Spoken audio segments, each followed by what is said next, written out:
Bem-vindo a mais uma sessão aqui da Storytelling Academia. Estamos aqui a comemorar os 10 anos desse evento regular. Estamos aqui no auditório do IPAM do Porto. Estamos aqui com o Antônio Nunes. Antônio Nunes, apesar de eu estar falando em português, porque ele percebe português, ele é espanhol. Na verdade, ele até poderia fazer a sessão em portunhol, só que ele está com o portunhol dele bastante enferrujado, porque está há 10 anos nos Estados Unidos. Ele é um dos precursores do profissional de storytelling na Espanha, logo também na Europa. Ele começou a falar sobre esse assunto quando ninguém estava atento, há mais de 15 anos, provavelmente. Algumas das primeiras palestras em Portugal sobre o tema storytelling foi com ele, convidado. Eu sei que eu estava lá assistindo. E eu vou querer falar com ele um bocadinho sobre o percurso dele e depois ele tem uma apresentação também. Antônio, eu vou falar. Eu irei agora aí pensar em portunhol e tu podes falar perfeitamente em tu inglês e as pessoas que compreendem as duas línguas ou algo parecido com isto, vale? Tá bom, Tu está agora em Nova York, certo? certo. E tu estás em sua casa e tu trabalha para quem agora? Para an agency that is called Arnold, that is part of Havas, and it's a creative boutique, very popular because we handle one of the most beloved brands and creativity in the country, that is progressive. And it has been an amazing example of storytelling and also of the usage of distinctive assets. So imagine it's a comedy, it's a sitcom with many different characters that goes and span across 20 years. So it's basically like being running a TV show in advertising. So another thing is it's a top five advertising in the country. So that means that the budget that we have to work with them, it's huge and the equivalent of sometimes the entire European budget of certain brands. Vale. Pero vamos regressar um pouco mais antes. São praticamente jóvenes que têm acá, gente de 20 e poucos anos. Vamos falar de tu percurso profissional. Tu és de Andalucia. Conta um pouco da sua história e que é um pouco de seu storytelling também, né? Para eles e como tu és chegado de hijo de um produtor de vinho de Jerez hasta um profissional de planeamento estratégico nos Estados Unidos. Mhm. Yeah, I mean, I am from Jerez. It's a there is a lot of brotherhood with Porto because it's very similar, and we produce sherry wine that it's another really good and well-known wine, a European wine. Yeah, I was born in a city where everyone would work in wine, transporting it, driving it. Producing it, aging it, etc., etc., etc. So that was the history of my family, where we have people that would be in the vineyards and a very humble kind of job until my father got to have a small winery and started producing wine. So when I was 17 years old, I decided that I didn't want to follow my family and my environment path. I didn't want to do that. I decided that I wanted to be a writer, and that is what I told my father in a certain moment where I was ready to study, like you guys now.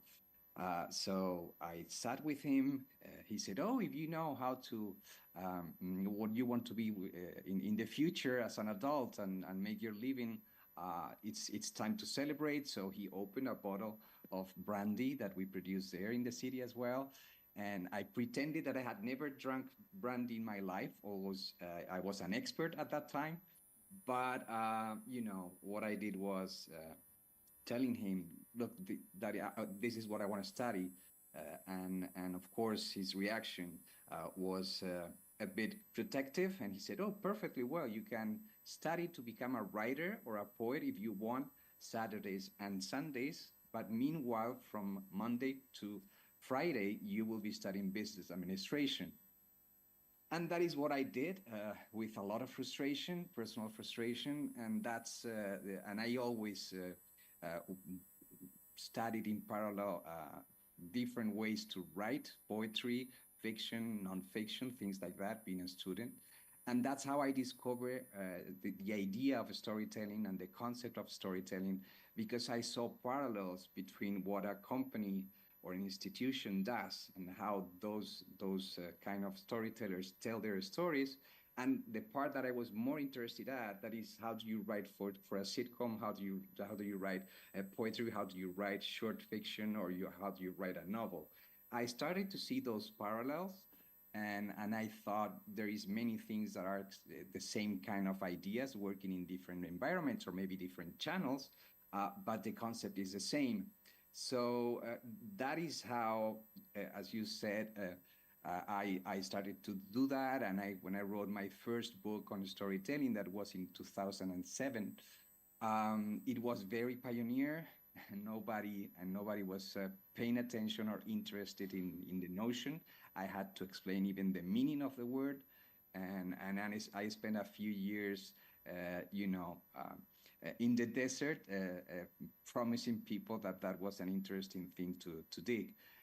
And then, with time, that has changed to a point that storytelling now is a technique, and it's a discipline that it's attracting many different professionals from all kind of backgrounds, from neurology to anthropology to, of course, narratology. And there is a science, and very near from where I'm now, here in Columbia University, there is even narrative medicine, that it's a new technique, 100% fully recognized and part of the healthcare system, that it's about the potential of storytelling for therapy and well-being.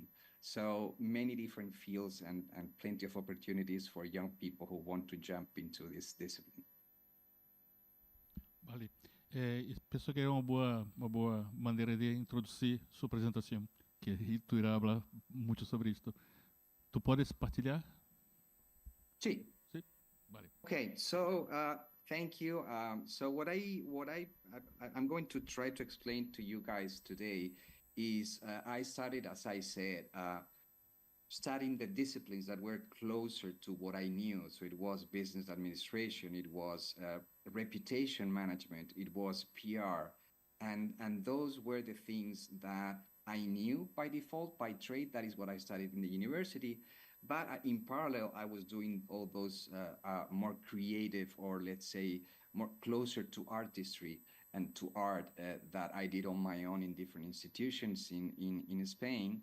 So after that, what I did was connect to different professionals that were closer to that, and that is how I got closer to anthropology, to narratology, philosophy, and all those things that were the most things about art that you can think of if you are a business administration person. After that, I started to pay attention to doctors. And that happened because I had a few clients, and that is big laboratories, that asked me to talk to their doctors on how to use storytelling to communicate with their patients and basically increase their personal storytelling skills. I got intrigued by that. I started to talk to that community, and a few different professionals point me to the very beginning of what it was, the research behind storytelling from a medical and science and neurology perspective. So first, before storytelling, they were the emotions. And when we were talking 20 years ago about emotions and how important emotions are to communication and for communication, many people were still very skeptical, and many advertisers. People thought that we have the rational side of our brain and the emotional side of our brain, and that the one that is making the true decisions, the final decisions, and calling the shots, was the rational part. That was totally debunked in 2010, basically with the launch of this book, How Brands Growth. That was the first book of what now they have created many of them, of the Ehrenberg Bass Institute for Marketing Science. So those people were the ones that really cracked the idea that emotions are truly what it's driving our decision making, and they are the ones that are in control of our brains, and the rational parts are secondary, needed as well, but secondary. So that was what was the trigger for me to start digging, and what was the connection between emotions and storytelling and stories. As you can imagine, at the very beginning today, nobody doubts that emotions are really responsible for behavior, for attention, for memory, and many other things. But at that time, it was not clear, and the entire industry all over the world was very reluctant to that. They were reluctant to a point that even sectors and industries that were a bit more rational, like B2B, were very reluctant to accept that B2B, business to business communications, could also be emotional. Until again, we have here the Institute of Practitioners in Advertising, the IPA in the UK, they did a research putting together all the winning campaigns and case studies from 1998 until 2019. And basically, the result was that when you have emotional communication, basically what happens is that they are 7 times more effective than rational communication. So huge difference that even in B2B happens. And that was like the nail in the coffin for those that thinking that communication should be rational. And now we all buy the idea that communication, it's about emotions, and that emotions are driving effectiveness. And we have, at that time, we didn't have research companies and methodologies and institutes, research institutes that were researching and validating what is the potential or your message in terms of emotions. And today we have companies, I just put here System One, that is one of the most popular here in the US and also in Europe, where you can see real time. You see on the left in the screen the commercial, and you see real time what is the emotional response of viewers, and what are their potentials, attitudes, and thinking and reactions because of facial recognition. So the computer is reading your faces, and it's reading how you move all the different parts of your face, and by that they diagnose if you're having fun, if you're disgusted, if the message is making you sad, etc., etc. So we can see, and they can measure real time how that thing works. So no doubt, no discussion, no new news. Emotions are driving our communication, and when we create any kind of marketing plan, emotions are what moves the needle. And of course, the rational aspects of any decision making are there, but are secondary. Now, with storytelling, purely storytelling is not 100% research, and in my opinion, implemented on a day-to-day basis in our marketing practitioners and our daily life, because it's still in development, but it's very hot. And this is one research from 2017 that I'm going to mention now, that it's a lot of fun, and it was created by Origin Hill Holiday, an agency here in the US. And the idea was to test what happened if we compare one product and we communicate the product as is versus one product with a story attached. And what happens was that they realized of the benefits of having that story attached to the brand or the product. The first, it was a very simple product. It was in the hospitality industry. So what they did was just to have a hotel room and describing the hotel room in a website.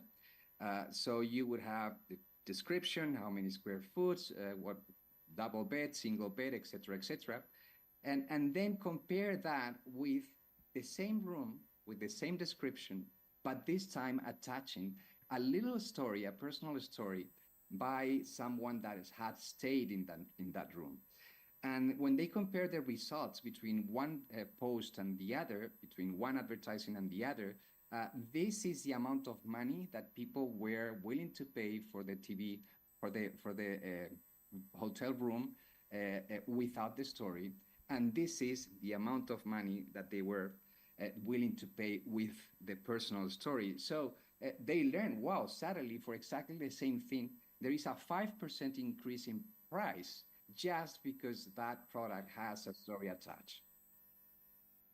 That was the first one. The second one was in the art industry, and what we had is one painting here where you have the description and you have the name of the author and the title of the paint and the year that the author, the painter, paint that. And then on the right, it was exactly the same thing, right? But this time, the artist would write a personal story on how he felt when he was painting, and that was the little story here. And the results were this one is like that it was the amount of money that people were willing to pay in that digital market, and this is the one with the story. So we had here an 11% of more price of a price increase because of people just were more inclined to value the same picture, the same paint, because of that personal story component. And the same thing happened here with another interesting research that was with a bottle of wine of California Chardonnay. And again, one with the classical tasting notes and the wine cellar and the origin and how it was made. And then the second is the same bottle, but this time with a little story about the winemaker and how the winemaker was willing to create the best wine that he could in his life. So a very personal touch. What happened here is that in eBay, because this one was directly done in eBay, the second post was 5% more likely to be open, so it had more stopping power. And more interesting, people were willing to pay 6% more, right? So you can clearly see that in many different categories, the pattern is the same. And this one, it's even more surprising. It's about art, and what you have here, it's again eBay, and you have a set of spoons done in a very artistry fish shape kind of spoon. So that was on the left with the description of what it was. And on the right was exactly the same set of spoons, this time with a poem by the poet Mark Doty. And what happened here is that the value of that people were willing to pay was 70%. So we are talking here about an increase of 64% more money in the auctions because people were perceiving that with the poem, the same spoon would have a value of 64% more. Amazing, right? So those were the results, and people were saying, okay, there is clearly something there, right? And what we have learned is like, we have seen people were paying more attention. Number two, people were more willing to buy, and number three, people were willing to pay more money for exactly the same product.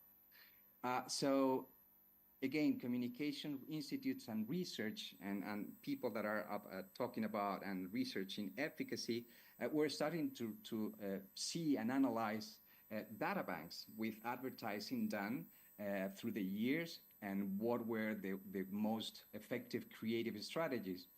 And this is the same IPA Effectiveness Institute that they have a ladder to value which are the most powerful brands, the ones that create more revenue for their companies. And the top three criteria to evaluate any campaign is those campaigns that are able to build the brand, those campaigns that are able to create sustained sales, so it's not a little spike on anything, it's sustained, and then those campaigns that are able to create an enduring icon, meaning being part of culture, as Nike or Coca-Cola could be. And what they discover, and this is an analysis for more than 15 years of campaigns across the world, was that those campaigns able to create those results, as you can see here, the creative strategies were emotive strategies, and they were, and it's a storytelling, the main culprit of those amazing results. So that is one thing that was a seminal study, and people are starting to think, okay, clearly, if I use a story, it's going to be more effective than if I create, let's say, a slice of life, a kind of communication, or if it's something that it's not a narrative format. Let's say a before and after, and all those kind of advertising communication formulas. And the same thing happened when a different study done by the same institute studied 4,863 commercials. It was exactly the same thing from 2 years. And what we are seeing, the trend is that the entire industry, you see the different colors here, from 2018 to 2020, is like advertisers are paying attention, and advertising agencies are making more emotive and using storytelling as the biggest resource. And another one that is very interesting, humor, something that is very scary for advertisers, or for many of them. We are seeing how it's becoming the third culprit of being effective. So that is how the industry is reacting. We are paying attention, but we still don't fully comprehend from a neurology or medical perspective why this happens. And this is exactly what I'm interested now. I just will share a couple of thoughts here. Basically, what happens and what was researched about storytelling and behavior is that one story triggers in your brain two kind of hormones. One, it's cortisol, that for many people it's the hormone associated to stress and feeling stressed. And the second one is oxytocin, that it's sometimes called the love hormone. So it's the hormone that floods your brain when you feel empathy, when you connect with someone, when you connect with a situation, basically when you feel 100% emotionally involved into a situation. That is how it was diagnosed. Basically, it was a research where you were exposed to different kind of stories, and the research wanted to study how much money you were willing to donate for a social cause. It was a fundraising experiment. So that is what they did, and they connected people's brain to scans, and what they saw was that in part of the message, in parts of the story, your cortisol level would flood certain parts of your brain, and in some other parts of the story, oxytocin would flood parts of your brain. Those two are in combination, are the ones that allows any story to hijack your brain, to make you focus on the story, on the message, and then to create empathy and being able to connect with the message and then donate money to the cause. And the science and the art of connecting those two things and those two moments, those type of scenes, were the ones that are still in research, and there is no system one yet able to diagnose, oh, that kind of story is going to trigger this amount of oxytocin or this amount of cortisol. So that is what we are studying now. They are studying now. A little bit about cortisol is that it helps you focus your attention, and it's also able to create your memories. So anytime that you have a memory, there is a certain degree of stress in your brain that helps to imprint that memory. And the reason for this is that because of evolutionary reasons, your brain is going to remember and learn from a stressful situation, so that situation doesn't happen in the future. So it alerts you, hey, there is cortisol here, because I want your brain to pay attention to what is going on and try to learn for what is going on in the future. So One example that I mentioned, if you are pointed with a gun, normally after that happens, you don't remember what is the face of the person that holding the gun. All that you know is that you were pointed with a gun and you were paying attention to that. Uh, a very interesting part of this is that that stress hormone, the cortisol, kicks in. It blocks your brain and it blocks, more importantly, your memory. So you don't think in the past and you stay in the moment. And you also pay attention and learn from that situation instead of paying attention to what you knew before or get you distracted.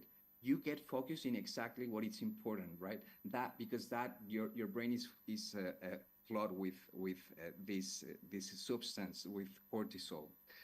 So very important, because that means that if we use cortisol, we will have our viewers blocked and paying full attention to that. But also more important, if I want to teach people new things, or I don't want people to think in the things that they knew previously, like for example, I don't like Coca-Cola or I don't like Nike, cortisol will guarantee that people will not be paying attention to their previous experience, to their previous knowledge, and will pay attention to what you have to say.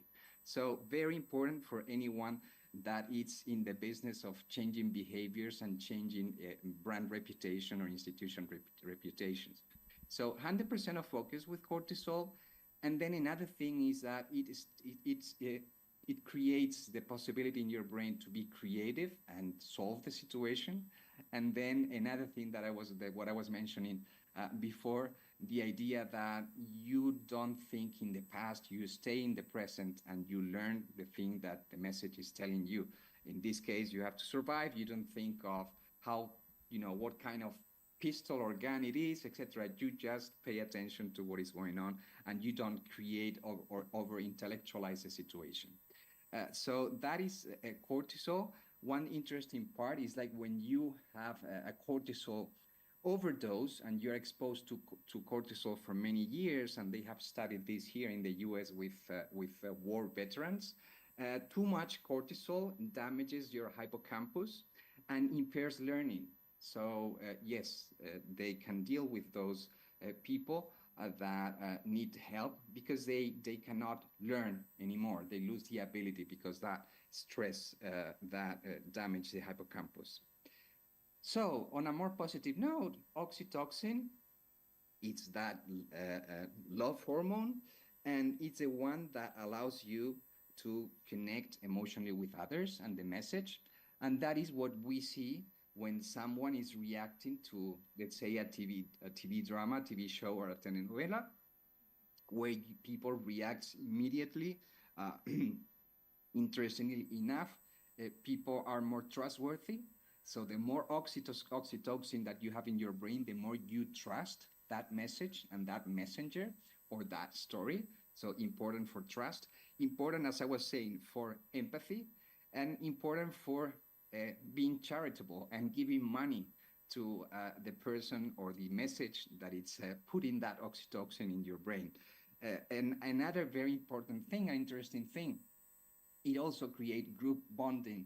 So when we have stories that we shared in a group, and those stories are able to deliver that oxytocin in your brain, the hormone will connect us, and we will feel more connected as a group because of that of that message.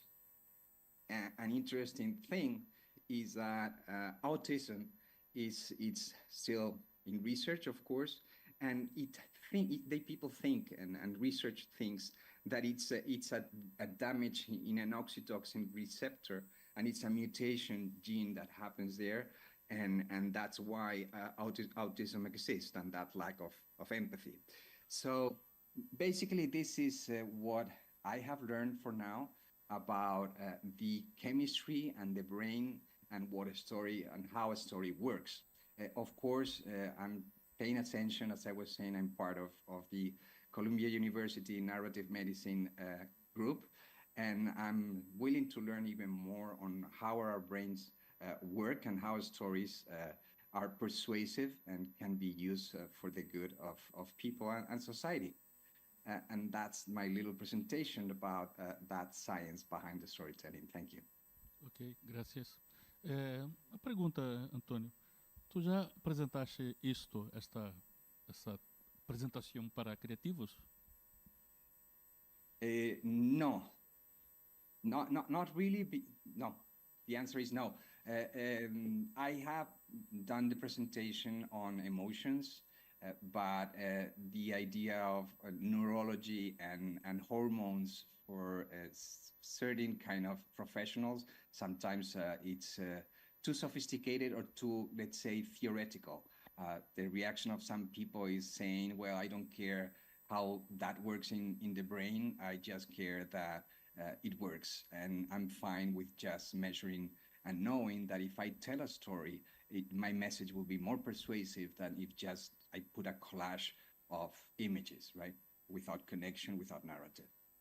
Ok, eu perguntei criativos porque, como é dito, são profissionais um pouco mais emocionais no sentido de reacionar com alguma ciência que queira poner bias para o trabalho. Para os clientes tem outra perspectiva. Como tu pensa que está no mercado americano esse tipo de storytelling, de neurociência? Como está o desenvolvimento disto aí? Como tu vês? Sí, hay un interés enorme y de hecho gracias a un portugués, a doctor Antonio Damasio, a neuroscientist, right? So he's in the South Carolina University doing his research. And look, I mean, there is many different ways in which the marketing research institutes are trying to read people's reaction and brain. It has been done, and I have done those tests. There is a couple of companies doing and measuring pulse. So when you see, let's say, a car ad and you like the car, your heart is going to beat more blood, and they measure because you have in your wrist you have a band, and they measure exactly actually if your heart is accelerating.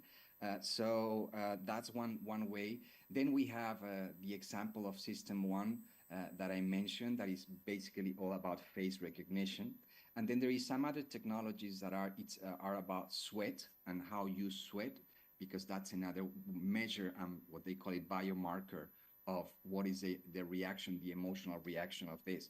But there is a lot of interest because what happens here is that you don't need to have a cultural interpretation of anything, right?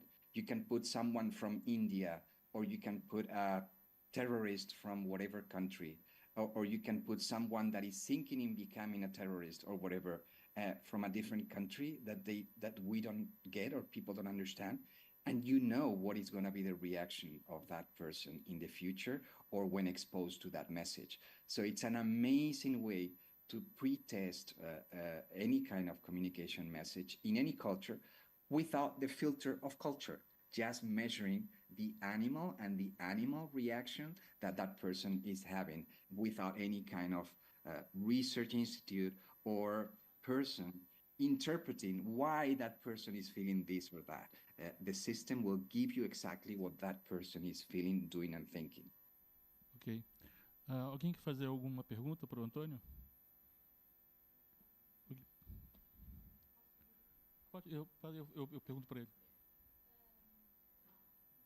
Só me tirar na pressão de... Tem que o microfone.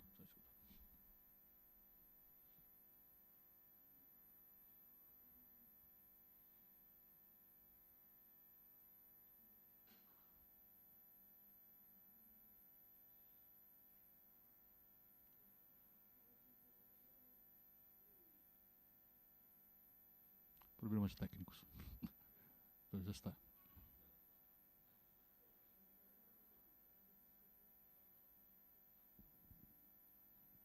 Hello, thank you very much for your presentation. I would like to ask you something. In a world of so many technological changes and of consumers and crowds sourced by brands and messages, we have developed the filters. what do you think is the key element to maintain the storytelling fresh and authentic?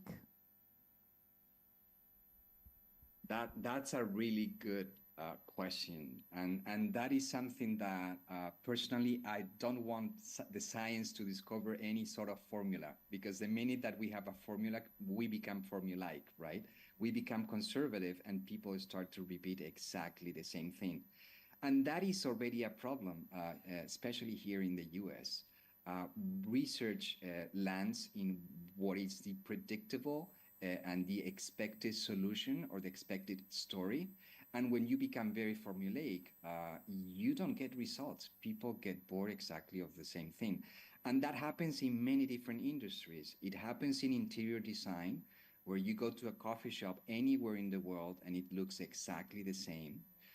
Even if it's an independent one, I'm not talking about a chain or a franchise. I'm talking that if you create something that you think that it's unique and very personal, and when you are doing the interior design for that coffee shop, that looks exactly the same way that a coffee shop in Japan, the Emirates, or Brazil, right? It's interior design, it's fashion, it's anything that you can think of is packaging design. Things are starting to look the same and behave the same, and even cities are starting to have exactly the same thing, because we apply the same urban planning and design and architecture to cities. Cities are becoming more alike. So that's one thing that I do think that is the negative side of understanding things, is like, because of that copycat reaction, people tend to copy what is working until that model, that story does not work anymore, because it becomes part of the landscape. It becomes the same that you see or you listen everywhere, and then people stop paying attention. So that's it. The good part is that what makes me optimistic is that even though how we learn more and more how we react to stories, the competition and humans get bored of seeing and listening to the same kind of stories. And there is another incentive, another reward to be original and to create something that grabs that attention. And you know, we are already seeing this. People are paying less attention to the kind of formulaic channels. When you do the same post that many other gazillion people are doing, cortisol does not show up anymore, because it doesn't surprise you, it doesn't stress you, you don't see anything different, you see the same thing, and it becomes way less effective. But your question, it's amazing, and it opens a lot of debate and things to think from a moral perspective, from a social behavior perspective, from an urban perspective, and from a consumer perspective, of course. Ok. Thank you. Pergunta? Mais alguma pergunta? No, I just wanted to share this idea with you, because in that sense we see lots of brands that are producing debranded content. I don't know if I can call it that way, but more natural content, sometimes more unprofessional. I don't know if you agree. You see celebrities also publishing unedited photos, so that it can relate to be more authentic with the consumers. So I think there's a movement here of demanding for more authenticity. You understand? Do you think you also feel that? So I'm sorry, because there was echo in your side of the Yes. auditorium. Yes, I was speaking about these latest trends in social media channels, where you can see that content that it's unedited, not edited by brands and influencers, to look more authentic and to resonate more with the final consumer.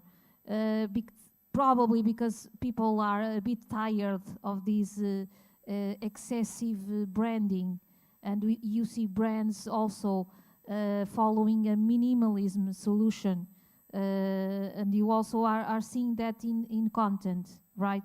What do you feel about that? I totally agree, and that's one of the reasons why influencers are becoming more important and more credible, and people want to pay attention not to your brand but the influencer. A good influencer has that originality, retains and protect fiercely their authenticity, because they know that if they start to do exactly the same thing that any other influencer, people don't pay attention anymore. People think that they are not authentic. So the bad part for the industry is that many brands are very happy to launch those very standardized, non-original kind of campaigns and messages, and then they have to pay twice to find an influencer that will add that authenticity and originality to their message. It's a really terrible business, right? It's a really terrible strategy. Why do you need influencers if you have a very authentic story to tell, and you are original and authentic when you have your brand message? So one thing is relying on being support or creating synergies. And another thing is having a completely inauthentic story endorsed by a very authentic person. What's the cost of that authenticity? Who are you paying to? Are you paying twice? Most likely. That's what I like to say, because of that lack of originality and authenticity of your own message as a brand. And then you have to pay for that authenticity that you don't have. Ok. Thanks. Antônio, antes de encerrar, queria que pessoas que estão a ver esse vídeo, né, posteriormente, irão perguntar que livros que recomendaria para gente que queria estudar, começar a estudar storytelling. E tu tem um em português. Pode falar do teu livro e indicar outro que não seja teu? See, I'll just say my one of the books in Portuguese, it's titled É Melhor Contar Tudo.